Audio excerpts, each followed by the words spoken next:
सप्तषष्टितम सुक्तम। भावार्थ, मनुष्यों का पालन करने वाले अत्यंत बुद्धिमान होने चाहिए। बुद्धिहीनों से राष्ट्र का पालन अच्छी प्रकार नहीं हो सकता। मनुष्य परस्पर शुद्ध एवं पवित्र मन से युक्त होकर ही वार्तालाप करें। भावार्थ, प्रभात काल में एक और उषा धीरे-धीरे अपना प्रकाश फैलाती होती है तो दूसरी ओर पृथ्वी पर यज्ञ की अग्नि प्रकाशित होकर जगमगाती होती है। ऊपर तथा नीचे दोनों ओर प्रकाश होने पर अंधकार अपने आप भाग जाता है और तब सूर्य रूपी ध्वजा द्युलोक में फहराने लगती है। भावार्थ, अश्विनों देव कभी असत्य का आश्रय नहीं लेते। उसी प्रकार उन्नति की इच्छा करने वाले असत्य का आश्रय कभी न लें। जो बोलने में कुशल हो वही अश्विनों देवों को बुलाए जाने पर ये देव उपासक को हर प्रकार का ऐश्वर्य प्रदान करते हैं। भावार्थ, ये अश्वदेव मृदुभाषी हैं। इसी प्रकार सभी मृदुभाषी बने बुलाए जाने पर ये देव सबके पास जाते हैं। तद्वत मनुष्य भी सबके घर प्रेम से जाएं। भावार्थ, दोनों देव शचीपति अर्थात शक्ति के स्वामी हैं। ये देव लोगों के रोगों को दूर करके उन्हें स्वस्थ बनाकर सामर्थ्य प्रदान करते हैं। ये लोगों को धन भी प्रदान करते हैं, परंतु प्रथम मनुष्यों को चाहिए कि धन की कामना करने वाली बुद्धि को हिंसा रहित, सरल तथा धन प्राप्ति के योग्य बनाएं। युद्ध में सबकी सुरक्षा हो, इसलिए सभी सामर्थ्यशाली बने। भावार्थ, हम जो भी विचार तथा कर्म करें उनमें हमारी सदैव सुरक्षा हो।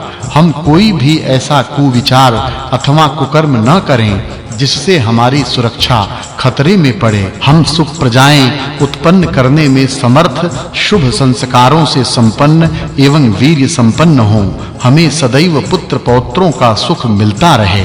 भावार्थ, हे देवों, हम तुमसे मित्रता प्राप्त करना चाहते हैं, इसलिए जो कुछ भी हमारे पास खजाना है उसे हमने तुम्हारे सम्मुख रख दिया है। तुम क्रोध रहित मन से हमारे पास आओ तथा हमारे द्वारा दिए गए अन्न भाग को ग्रहण करो। भावार्थ, अश्वदेव सबका भरण पोषण करते हैं। इनका रथ तेजी से बहने वाली 7 नदियों के पार भी सरलता से चला जाता है। नदियों को तैरकर पार कर जाने वाले यंत्र इनके रथों में लगे हुए होते हैं तथा ये यंत्र अच्छी प्रकार लगे होने के कारण कभी खराब नहीं होते। भावार्थ, गाय, घोड़े तथा धनों का दान करना चाहिए। अपने बांधवों के साथ मधुर भाषण करते जाना चाहिए।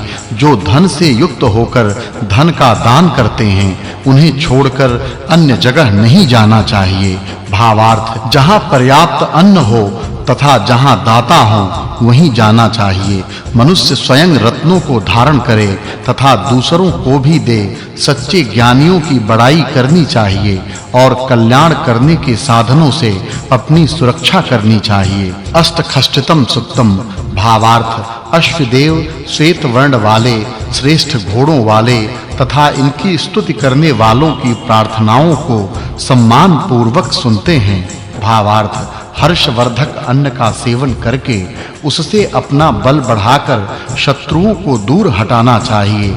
शत्रु को दूर करना मुख्य कर्तव्य है। इसके लिए उद्यत रहना प्रत्येक का आवश्यक कर्तव्य है। भावार्थ, सूर्य को भी बल प्रदान करने वाले अश्वदेवों का रथ मन की भांति वेगवान तथा सैकड़ों प्रकार के संरक्षण के साधनों से युक्त है।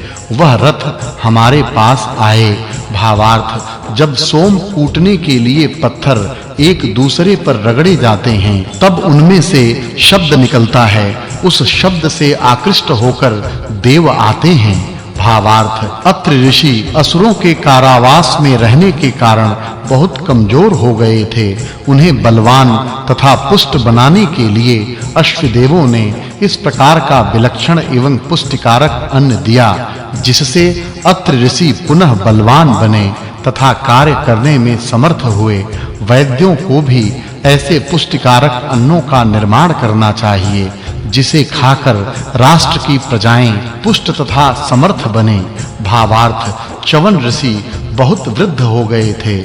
उनके पास अश्विनव देवता गए, उन्हें पौष्टिक अन्न देकर उन्हें पुनः तरुण बना दिया और उनकी मृत्यु से रक्षा की। भावार्थ राजपुत्र भुज्यु अपने साथियों के साथ शत्रु पर हमला करने गया, परंतु हार कर भागा। तब उसके साथी उसे छोड़ गए तथा समुद्र में आते हुए उस भुज्य का वाहन भी टूट गया। तब वह समुद्र में डूबने लगा।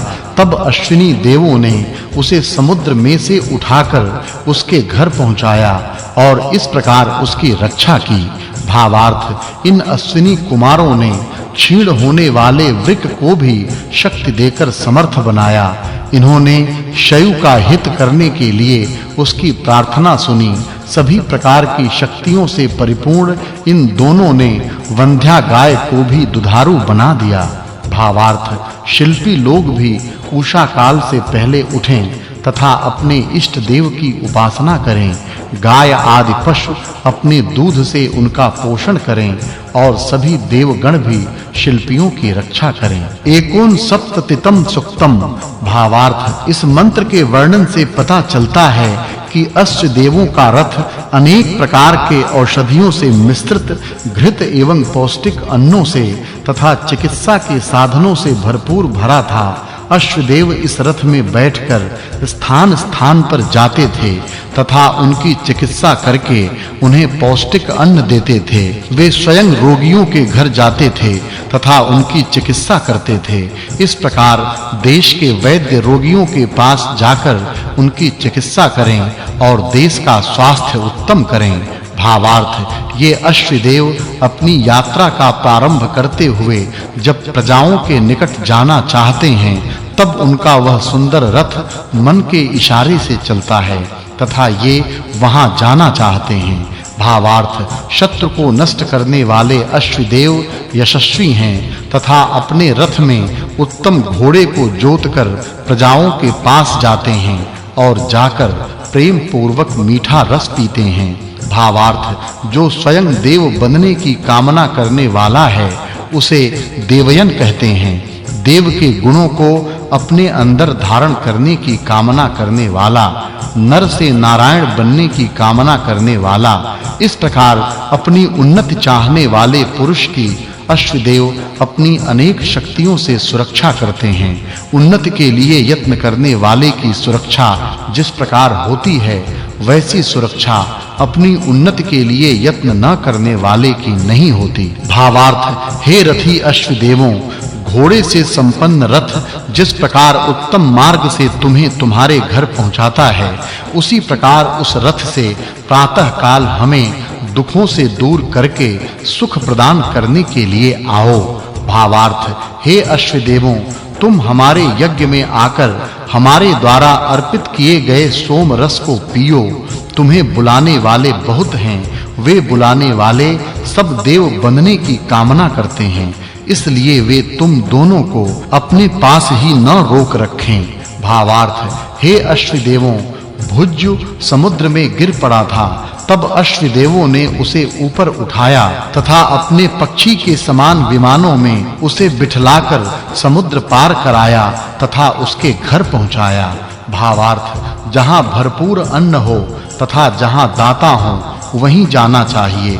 मनुष्य स्वयं रत्नों को धारण करे और दूसरों को भी दे। सच्चे ज्ञानियों की बड़ाई करनी चाहिए तथा कल्याणकारी साधनों से अपनी सुरक्षा करनी चाहिए। सप्ततितम सुक्तम।